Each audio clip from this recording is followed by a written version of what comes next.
students, today we are going to deal with the topic project proposal from the unit project planning.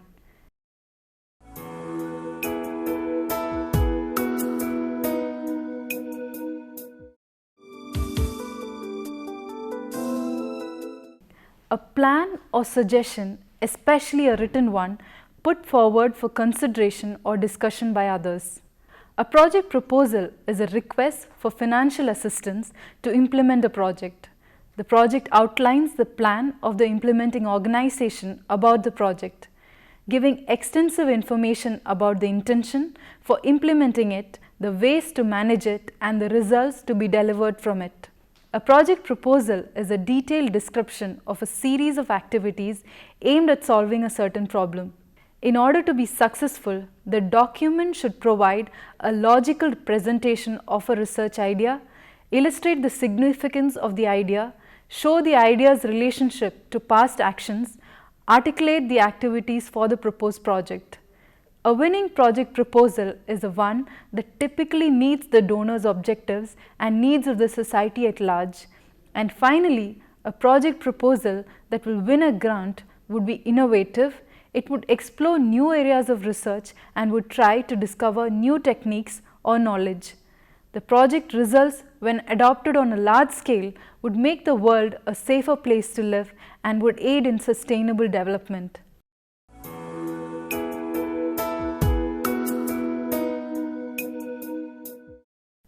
Designing a project is a process consisting of two elements, which are equally important and thus essential to form a solid project proposal. Firstly, project planning, that is, formulation of project elements. Second, proposal writing, converting the plan into a project document. Designing is a creative activity. Think of fashion designers or interior decorators who design clothes or decorate homes. They take simple things like fabric or steel or plastic and using colors create things that are attractive, useful and a pleasure to live with. Designing a project is equally creative, selecting inputs and managing them in a certain way to achieve objectives. Key concepts in project design.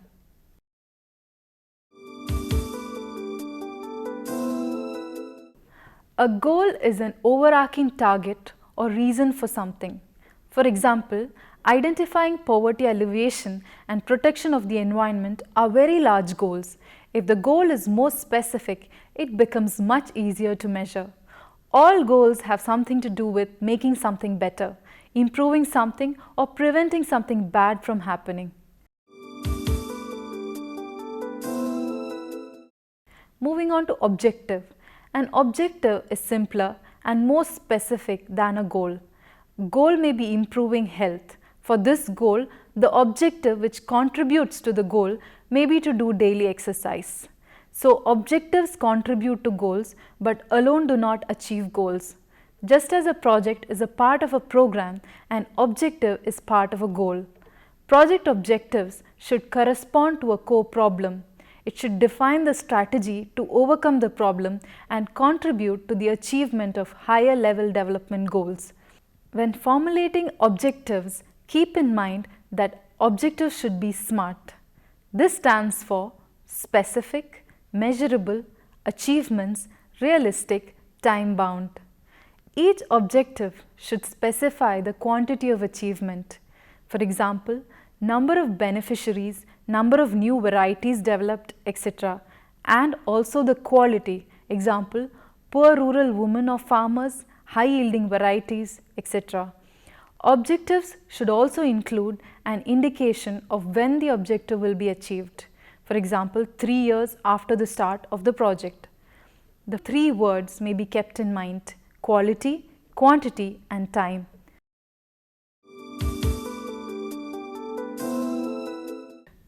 If objectives are achieved, that is the project output or result, in research projects, the output may be tangible like a new crop variety or a new type of farm equipment or a new vaccine, or invisible like weight reduction due to daily exercise. However, in all cases, the output of the project should be directly related to the project objectives.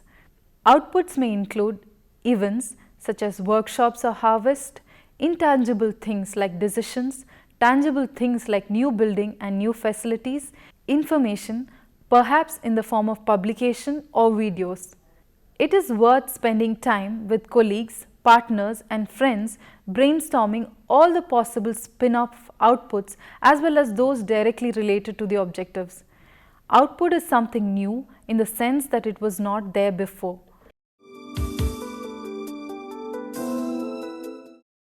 Project impact is the expected benefit to the beneficiaries. The output alone cannot achieve the goal of the project, but it will continue towards the goal by contributing to the project's impact.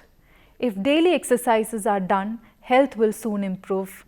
Of course, daily exercises alone will not make a person healthy if he or she is eating too much or drinking too much or smoking too much, but daily exercises will help to a certain extent. Brainstorm this section with the design team or other colleagues. Think of all the possible groups who may benefit from project activities and as many different benefits as may occur. Impact is what the donor is buying.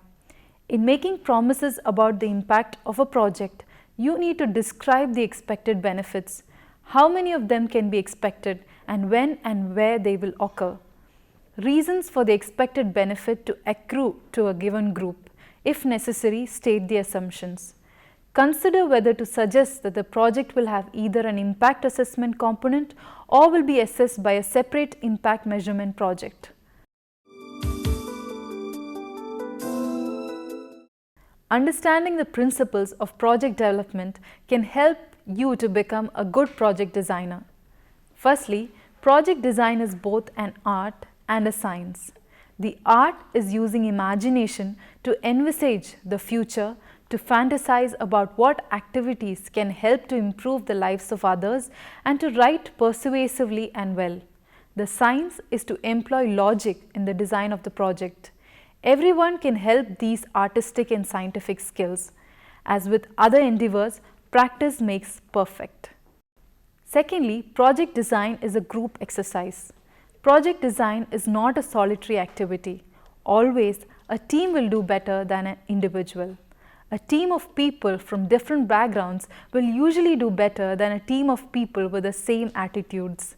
In the business of agricultural research, it's been found that a team or a consortium that includes partners and beneficiaries, people from all sorts of discipline, ages and backgrounds designing together in a true spirit of collaboration yields the most successful projects of all. Thirdly, project design takes time. Developing a relatively simple and small project can make the main designer in anywhere from 50 to 150 hours of quality time spread over several months. Complex projects involving multiple partners and sometimes multiple donors will take much longer time. Small budget projects often take almost as long to design as larger ones. For this reason, there may be many advantages to thinking big. However, big grants that need to be approved at a donor headquarters may take longer to get approved. In addition to the time for thinking and writing, you need to add the time spent for waiting. Even when a donor likes a project, there is more to be done. Few projects are funded as submitted. Most require revision based on donors' comments. Patience and persistence are essential project writing skills. Fourthly, be prepared for failure. One should not expect to win every project proposal submitted. If competing for funds, it is clear that not all submission can be funded. Fifth, partners are important. Almost all research projects nowadays involve collaboration among different stakeholders and colleague groups. There are some special points about partnerships to remember when studying to be a good project designer. Donors, like other investors, prefer to share and spread risks. They like to fund projects that have attached support from others. Further, donors prefer projects with multiple partners. There is no doubt that projects designed and implemented by partners or a consortium are the pattern of the day and also future. Sixth, recognize the towards holistic thinking. For example, several of the UN organizations were created in an effort to integrate approaches or see things holistically. A more recent example is the establishment of global entities to coordinate the sectors concerned with water, including sanitation and supply, irrigation, environment and industry. When reviewing project proposals today, donors will look favorably at projects that adopt integrated approach and involves all the participants and is thus likely to contribute to significant impacts in the shortest possible time. Seventh, demonstrating impact is essential. In this competitive scene, project outputs alone can no longer sell projects. Today, donors are looking for projects that show positive impacts on problems like poverty, malnutrition, ill health, population migration, and environmental degradation. What is more, donors are looking for impacts that can be demonstrated quickly, ideally during the project itself. Impact assessment is harder than measuring the number of people trained, miles of road built, seedlings distributed, and tons produced. There are lots of difficulties in assessing the impact. Eighth, packaging is what it is all about. In packing research problems into projects, designers need to consider the issues already mentioned, the importance of partners and impact, the need for patience and persistence, and need to understand the self-interest of the donors they are writing to. All this makes up the art of selling the project, and that is what happens when an attempt is made to write a proposal.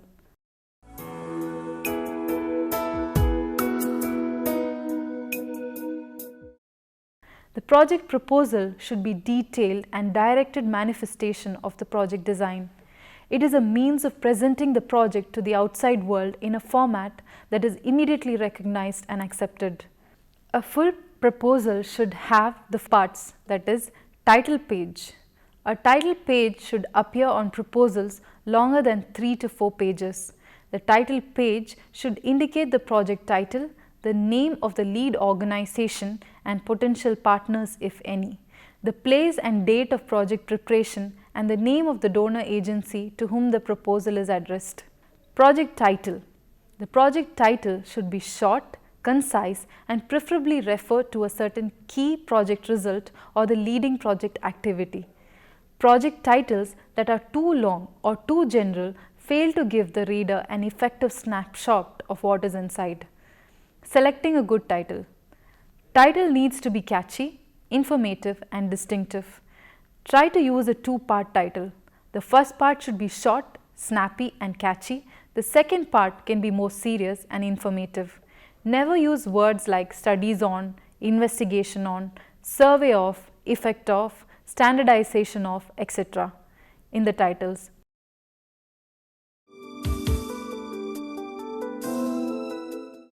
Many readers lack the time needed to read the whole project proposal.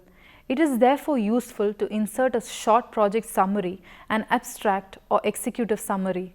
The abstract should include the problem statement, the project's objectives, implementing organizations, key project activities and potentially the total project budget. Theoretically, the abstract should be compiled after the relevant items already exist in their long form. For a small project, the abstract may not be long than 10 lines. Bigger projects often provide abstracts as long as 2 pages. This part of the project describes the social, economic, political and cultural background from which the project is initiated. It should contain relevant data from research carried out in the project planning phase or collected from other sources. A rationale should be provided for the project. Due to its importance, this section is sometimes divided into 4 or more subsections. Problem statement. The problem statement provides a description of the specific problem or problems the project is trying to solve in order to make a case for the project. Furthermore, the project proposal should point out why a certain issue is a problem for the community or society as a whole, that is, what negative implications affect the target group. There should also be an explanation of the needs of the project group that appear as a direct consequence of the described problem. Priority needs. The needs of the target group that have arisen as a direct negative impact of the problem should be prioritized. An explanation as to how this decision was reached must also be included. The proposed approach or type of intervention. The project proposal should describe the strategy chosen for solving the problem and precisely how it will lead to improvement. The implementing organization. This section should describe the capabilities of your organization by referring to its capacity and previous project record. Describe why exactly your organization is the most appropriate to run the project, its connection to the local community, the constituency behind the organization, and what kind of expertise the organization can provide. If other partners are involved in implementation, provide some information on their capacity as well. Project aims. This information should be obtained from the log frame matrix, including the project goal, project purpose, and the outputs. Target groups. Define the target group and show how it will benefit from the project. The project should provide a detailed description of the size and characteristics of the target groups and especially of direct project beneficiaries. Project implementation. The implementation plan should describe activities and resource allocation in as much detail as possible. It is exceptionally important to provide a good overview of who is going to implement the project's activities as well as when and where. The implementation plan may be divided into two key elements, the activity plan and the resource plan. The activity plan should include specific information and explanations of each of the planned project activities. The duration of the project should be clearly stated with considerable detail on the beginning and the end of the project. In general, two main formats are used to express the activity plan: a simple table with columns for activities, sub-activities, tasks, timing, and responsibility in a clear and readily understandable format, and the Gantt chart, a universal format for presenting activities in certain time frames, shows the dependence and sequence for each activities. The resource plan should provide information on the means necessary to undertake the project. Cost categories are established at this stage in order to aggregate and summarize the cost information for budgeting. Moving on to budget. An itemized summary of an organization's expected income and expenses over a specified period of time. An estimate of the project cost has to be given by costing of the main project inputs. An allowance for the budget of possible partners and indirect costs also have to be included. Be sure to include and label all project costs. It is very important for all parties to understand the true and full project costs and to avoid hidden subsidies. Monitoring and evaluation. The basis for monitoring is set when the indicators for results are set. The project proposal should indicate how and when the project management team will conduct activities to monitor the project's progress, which methods will be used to monitor and evaluate, and who will do the evaluation. Reporting. The schedule of project progress and financial report could be set in the project proposal. Often these obligations are determined by the standard requirements of the donor agency. The project reports may be compiled in different versions with regard to the audience they are targeting. Management and personnel. A brief description should be given of the project personnel, the individual roles each one has assumed, and the communication mechanisms that exist between them. All the additional information such as curriculum vitae should be attached in the annexure. Now we have come to the end of the unit, project proposal. Any further questions? Ma'am, I have a question. What is the difference between product management and project management? Okay, that is a good question. Product management consists of product idea conception to final product launch and after sales support, whereas project management primarily focuses on the development phase. What is project life cycle? Logical phases within a project, Example: requirements, design, coding, testing and maintenance phases in a software project. Hope this answers your question. Any further questions? This brings us to the end of this unit project proposal. Thank you for your patient listening.